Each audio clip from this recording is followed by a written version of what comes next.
Welcome back. Kenapa harga emas itu naik? Harganya meroket tajam gila-gilaan. Itu karena semua negara di dunia ini, bank-bank sentral, negara-negara di dunia termasuk kita Indonesia, itu juga ikut-ikutan memborong emas.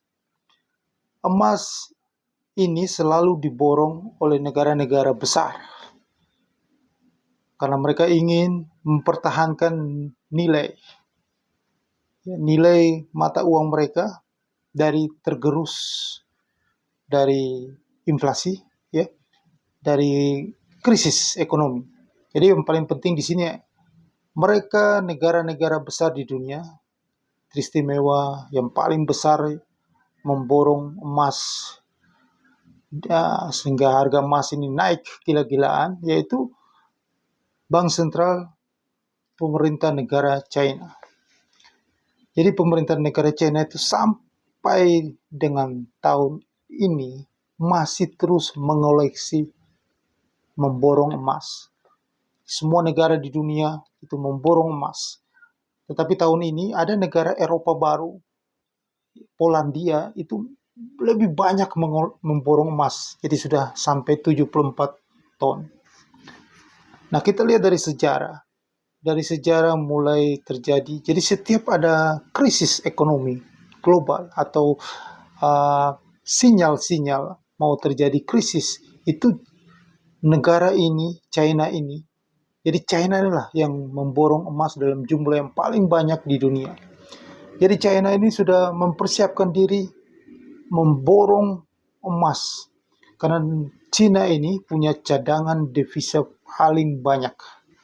Untuk sementara dia punya cadangan devisa yang surplus itu yang banyak itu dari US dollar. Nah, dia ingin sekali untuk mendiversifikasi cadangan devisanya. Jadi bukan hanya semua di US dollar, tetapi ingin diversifikasi, dibagi ke emas batangan ini, logam mulia emas ini, untuk melindungi nilainya. Mata uang mereka dari tergerus karena terjadi krisis. Karena emas ini adalah yang sangat stabil, ya. Sangat jika terjadi krisis ekonomi global, emas itu bisa tetap saja mempertahankan nilainya. Sedangkan mata uang mereka akan tergerus. Jadi China paling getol, ya, paling nafsu untuk memborong emas terus. Makanya itu harga emas dunia itu naik terus harganya sampai dengan hari Jumat kemarin, ya, naik terus. Nanti besok Senin ini mungkin harga emas dunia akan naik lagi, masih mencetak rekor baru lagi, ya. Nah, kita lihat sejarah. Ketika terjadi krisis ekonomi global atau sinyal akan terjadi krisis ekonomi global, China itu sudah mempersiapkan diri untuk memborong emas. Jadi kita harus tahu, jika pada saat negara-negara besar, bank sentral dunia memborong emas, berarti itu tandanya krisis di depan mata. Nah, sejarah China mulai memborong emas dalam jumlah banyak, itu terjadi pada waktu terjadi krisis subprime mortgage di Amerika Serikat. Kejatuhan pasar keuangan di Amerika Serikat terbesar. Kalau dipikir lebih besar daripada 80 tahun sebelumnya. Jadi ini kejadian tahun 2008 ini adalah krisis financial terbesar, disebut oleh para ekonom adalah the mother of crisis. Yaitu krisis ekonomi terbesar sepanjang sejarah sejak Great Depression yang terjadi di Amerika Serikat pada tahun 1929 sampai 1940. Nah, the mother of crisis, krisis tahun 2008, termasuk saya adalah korban dari the mother of crisis itu, krisis subprime mortgage, kejatuhan pasar saham Amerika Serikat yang membuat efek domino ke seluruh dunia. indeks harga saham gabungan sampai disuspend oleh pemerintah SBY pada waktu itu dalam seminggu. ISG jatuh dalam, ya. Nah, kita termasuk mengalami kerugian di saham itu pada tahun 2008. Itu karena krisis tahun 2008 itu membuat saham-saham di seluruh dunia jatuh, ekonomi Cina kena dampak. Nah, mengalami dampaknya karena pelemahan ekonomi global. Jadi permintaan ekspor Cina itu menurun. Nah, karena semua negara kena imbasnya.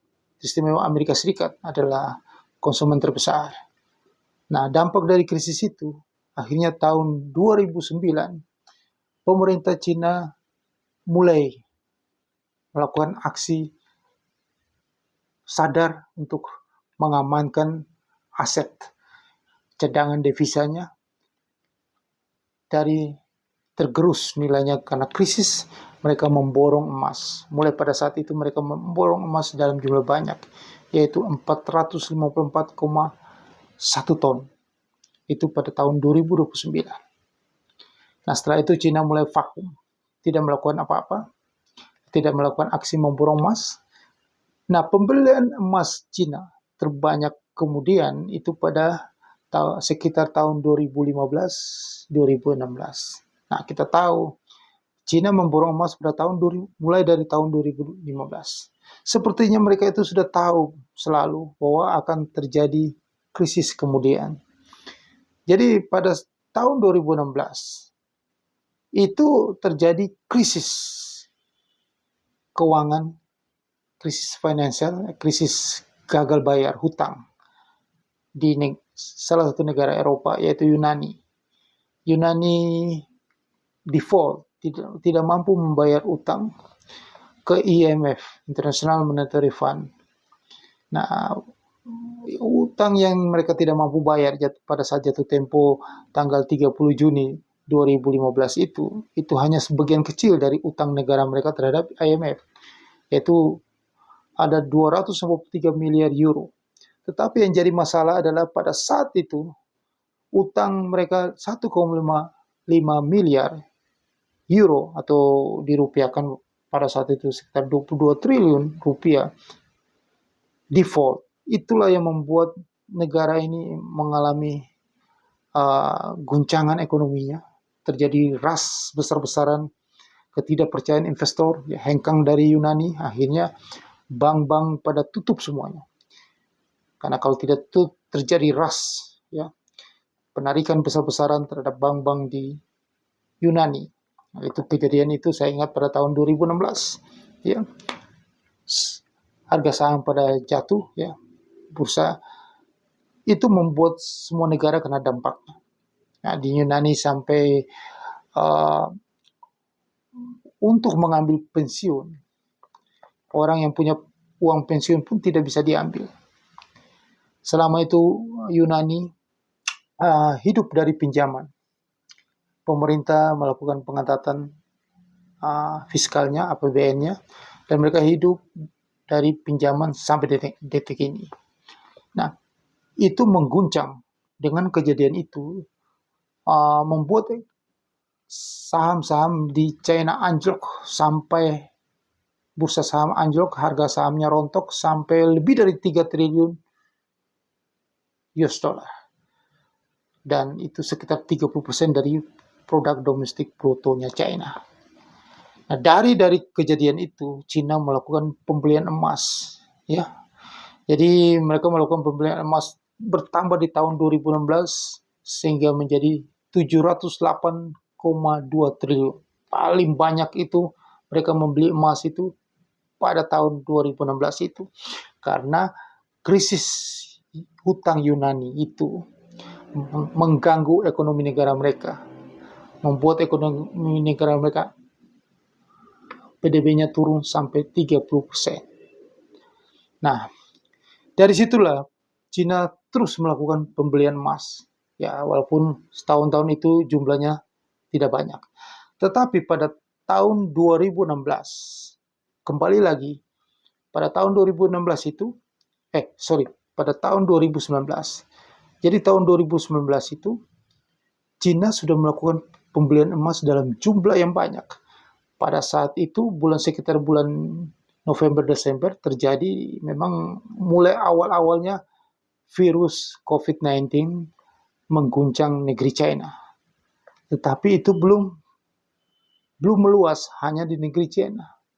Tapi kembali lagi China itu sepertinya sudah tahu bahwa dari virus COVID-19 ini, wabah ini akan bisa menyebar ke seluruh dunia dan mengganggu stabilitas ekonomi dunia.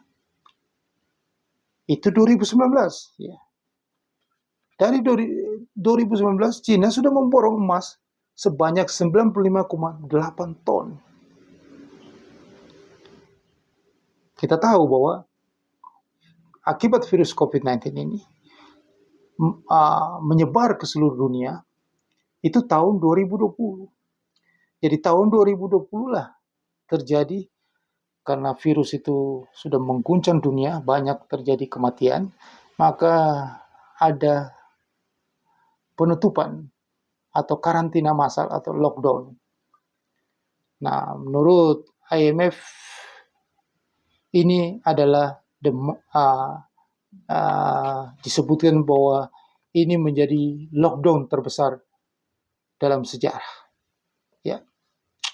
Pada tahun itu 2020, ya, aktivitas ekonomi itu bukan hanya virus yang dikarantina, semua pabrik-pabrik, pergerakan manusia, aktivitas ekonomi itu terhenti. Akhirnya mengganggu perekonomian dunia, global melambat, dan terjadi krisis ekonomi global pada saat itu. Nah, itu China sudah memborong emas. Nah, yang disebut The Great Lockdown atau karantina masa terbesar sepanjang sejarah ini memberi dampak ekonomis, ya, membuat rantai pasok terganggu, ya. Akhirnya inflasi itu terjadi. Ya, inflasi itu terjadi itu pada saat 2021. Presiden Joe Biden memberikan stimulus ekonomi di Amerika Serikat, ya, menyuntikkan ekonomi untuk bangkit kembali, dan ekonomi itu menggeliat kembali bangkit. Nah, pada tahun 2021 saya sudah mengatakan bahwa ini akan terjadi inflasi besar, suku bunga akan naik, dan ekonomi akan anjlok. Nah, pada saat itu kebangkitan ekonomi terjadi. Nah, pada kebangkitan ekonomi terjadi pada tahun 2022-2024, Cina kembali memborong emas pada tahun-tahun seperti itu. Sepertinya Cina kembali sudah mengetahui bahwa dari kejadian inflasi yang tinggi ini, maka ini juga akan berdampak terhadap resesi ekonomi. Nah, memang benar pada tahun 2022 ya, terjadi perang Rusia-Ukraina. Di awal tahun 2022, tanggal 24 Februari 2022, Rusia menganeksasi Ukraina. Ini membuat makin tinggi pasokan energi dan batu bara dunia. Energi karena kelangkaan akibat dari perang. Harga energi naik, ya, di mana pasokan terganggu, rantai pasok, harga barang tinggi. Inflasi terjadi. Inflasi terjadi sementara upah, ya. Jadi ini menjadi krisis biaya hidup. Harga-harga barang melonjak tajam, sementara upah dari para pekerja itu tidak mengikuti inflasi. Biaya hidupnya tidak mengikuti inflasi, tidak naik. Makanya ini membuat beban dalam rumah tangga, akhirnya menjadi mengganggu ekonomi. Ekonomi mulai melambat di sini. Nah, akhirnya Bank Sentral Amerika Serikat pada bulan Maret itu menaikkan suku bunga untuk menekan inflasi supaya bisa kembali balance. Nah, dari kejadian ini menghadapi kejadian ini, suku bunga dinaikkan, malah ujungnya pada itu tahun 2022, ujungnya tahun 2023 menghadapi masalah baru. Dunia diganggu dengan adanya isu resesi global. Nah, pada tahun 2023 memang ada terjadi karena dengan suku bunga naik itu terjadi goncangan di Uni Eropa. Ya, ada stimulus yang keluar lagi untuk membantu perekonomian Uni Eropa yang kena dampaknya. Dan 2023 dunia disibukkan dengan berbagai isu-isu resesi global, ya, masa-masa suram di tahun 2023. Begitupun yang terjadi dengan 2024. Nah, pada saat itu harga emas itu dari tahun 2022, 2023, 2024 itu harga emasnya melonjak tajam, naik terus, memecahkan rekor baru all time high terus. Ya. Dari harga 1.700, 1.800, 2.000, 2.100, 2.200, 2.500 sampai 3.000 dan 3.050 di hari Jumat kemarin. Itu karena apa? Karena pada tahun-tahun itu Cina memborong emas dalam jumlah yang cukup banyak. Jadi tahun 2022 Cina memborong emas ada sebesar, ini data dari World Gold Council, WGC, ya, Dewan Emas Dunia, World Gold Council itu tahun 2022 datanya Cina memborong emas sebesar 62,2 ton. Di tahun 2023 Cina kembali memborong emas 224,9 ton. Dan di tahun dia melanjutkan lagi kembali memborong emas di tahun 2024 sebesar 44,2 ton. Dan di tahun ini, tahun 2025, masih dari Januari sampai Maret ini, Cina masih memborong emas terus. Ya, masih sekitar 40-an ton.